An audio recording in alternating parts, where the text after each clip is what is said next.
രാജ്കുമാർ, ഇപ്പോൾ പങ്കുവയ്ക്കുവാൻ സാധിക്കുന്ന ഏറ്റവും പുതിയ വിവരങ്ങൾ?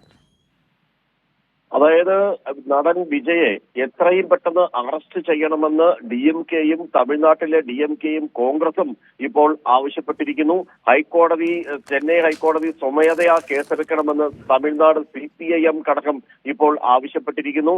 50,000 പേർ മാത്രം കൊള്ളാവുന്ന ഒരു ഗ്രൗണ്ടിൽ 2 ലക്ഷത്തോളം പേർ അണിനിരന്നതാണ് ഈ അപകടത്തിലേക്ക് നയിച്ചു എന്നുള്ളതാണ് പ്രാഥമിക വിലയിരുത്തൽ.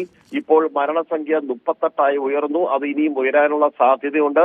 60-ലധികം പേർ ഇപ്പോൾ തീവ്രപരിചരണ വിഭാഗത്തിലാണ്. അതിൽ 12 പേരുടെ നില അതീവ ഗുരുതരാവസ്ഥയിൽ തുടരുന്നതാണ് ആശുപത്രി സൂപ്രണ്ട് നൽകുന്ന വിവരം.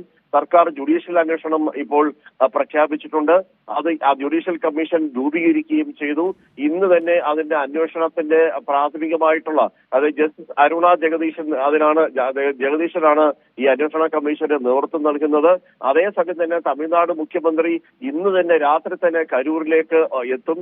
വിജയ് ഒഴികെ പ്രധാന നേതാക്കളെല്ലാം ഇപ്പോൾ ഈ നേതാക്കൾ, അദ്ദേഹത്തിന്റെ പാർട്ടിയുടെ നേതാക്കൾ ഇങ്ങോട്ടേക്ക് കരൂരിലേക്ക് തിരിച്ചിട്ടുണ്ടെന്ന് പറയുന്നു. തന്റെ ഹൃദയം തകർന്നുപോയി, പറഞ്ഞറിയിക്കാൻ പറ്റാത്ത ദുഃഖമുണ്ട്, താങ്ങാൻ കഴിയുന്നില്ല. അതുമാത്രമല്ല, ഇപ്പോൾ ചികിത്സയിൽ കഴിയുന്നവർ വേഗം സുഖമാകട്ടെ എന്ന് കൂടി പറഞ്ഞാണ് അദ്ദേഹം ട്വീറ്റ് ചെയ്തത്. അതേസമയം ശ്രദ്ധേയമായ ഒരു കാര്യം, കരൂരിൽ ഉണ്ടായിരുന്ന അദ്ദേഹം ഈ പ്രസംഗം മതിയാക്കി നേരെ അവിടെ നിന്ന് പോയത് തിരുച്ചിയിലേക്കാണ്. അവിടെ നിന്നാണ് വിമാനമാർഗം അദ്ദേഹം അല്പസമയത്തിന് മുമ്പ് ചെന്നൈയിലേക്ക് എത്തിച്ചേർന്നത്. അദ്ദേഹം കരൂരിൽ തന്നെ താമസിച്ച് വേണ്ട കാര്യങ്ങൾ ചെയ്യുന്നതിന് പകരം അദ്ദേഹം ചെന്നൈയിലേക്ക് പോയി അദ്ദേഹത്തിന്റെ സങ്കടവും കാര്യങ്ങളും ട്വീറ്റിലൂടെ അറിയിക്കുക മാത്രമാണ് ചെയ്തിട്ടുള്ളത്. അദ്ദേഹത്തിന്റെ വാക്കുകൾക്ക് വേണ്ടി മാധ്യമപ്രവർത്തകർ വളഞ്ഞെങ്കിലും അദ്ദേഹം പ്രതികരിക്കാൻ തയ്യാറായില്ല. ഒടുവിൽ ഇപ്പോൾ അദ്ദേഹത്തിന്റെ ഈ വാക്കുകൾ ട്വീറ്റ് ചെയ്തുകൊണ്ട് അദ്ദേഹത്തിന്റെ ഈ ദുഃഖം ഇപ്പോൾ പങ്കുവച്ചിരിക്കുകയാണ്.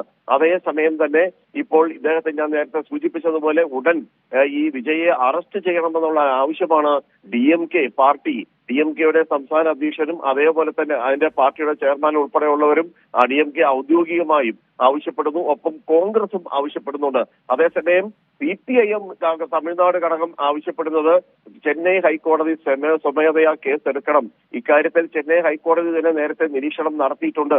അതുകൊണ്ട് തന്നെ ഇപ്പോൾ കേസെടുക്കേണ്ട ആവശ്യമുണ്ടെന്നാണ് തമിഴ്നാട് CPIM ഘടകത്തിന്റെ ഇക്കാര്യത്തിലെ നിലപാട്.